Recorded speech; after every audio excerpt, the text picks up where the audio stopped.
राज्यात नैऋत्य मोसमी पाऊस दाखल झाला असला तरी किमान 15 जूनपर्यंत कमी पावसाची शक्यता असल्यानं शेतकऱ्यांनी पेरणीची घाई करू नये, राज्य सरकारचं आवाहन. राज्यात अंमली पदार्थांविरोधात मोठ्या प्रमाणात कारवाई सुरू. अंमली पदार्थांचं जाळं संपुष्टात आणून त्याची पाळंमुळं खणून काढणार, मुख्यमंत्री देवेंद्र फडणवीस यांची ग्वाही. भारत इंडोनेशिया परराष्ट्र व्यवहार मंत्र्यांच्या संयुक्त अध्यक्षतेखाली नवी दिल्लीत झालेल्या संयुक्त आयोगाच्या बैठकीत विविध क्षेत्रातील सहकार्य आणि समन्वय वाढवण्यावर सखोल चर्चा.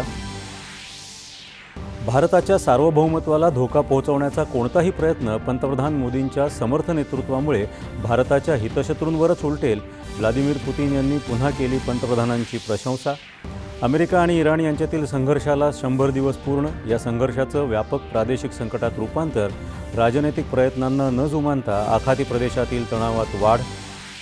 पश्चिम आशियातील संघर्षामुळे भारतात इंधनाच्या किमतीत वाढ होत असली तरी देशातल्या ग्राहकांना जागतिक भाववाढीची कमीत कमी झळ बसेल यासाठी सरकार प्रयत्नशील. मानसिक आरोग्य सेवांचं जाळं मजबूत करण्यासाठी नागपूर आणि वर्धा जिल्ह्यात उडान प्रकल्पाला 5 वर्षांची मुदतवाढ.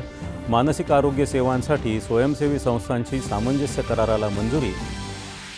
महसूल गुप्तचर संचालनालयाच्या कारवाईत मुंबई विमानतळावरून सुमारे 5 कोटी रुपये किमतीचं 3 किलो सोनं जप्त, 7 जणांना अटक.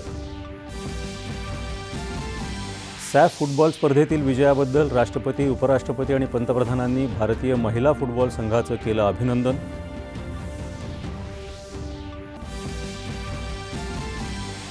आणि नागपुरात आयोजित खासदार क्रीडा महोत्सवाचा समारोप. आगामी खासदार महोत्सवाचं आयोजन विदर्भ स्तरावर करणार, केंद्रीय मंत्री नितीन गडकरी यांची घोषणा. नमस्कार. 7च्या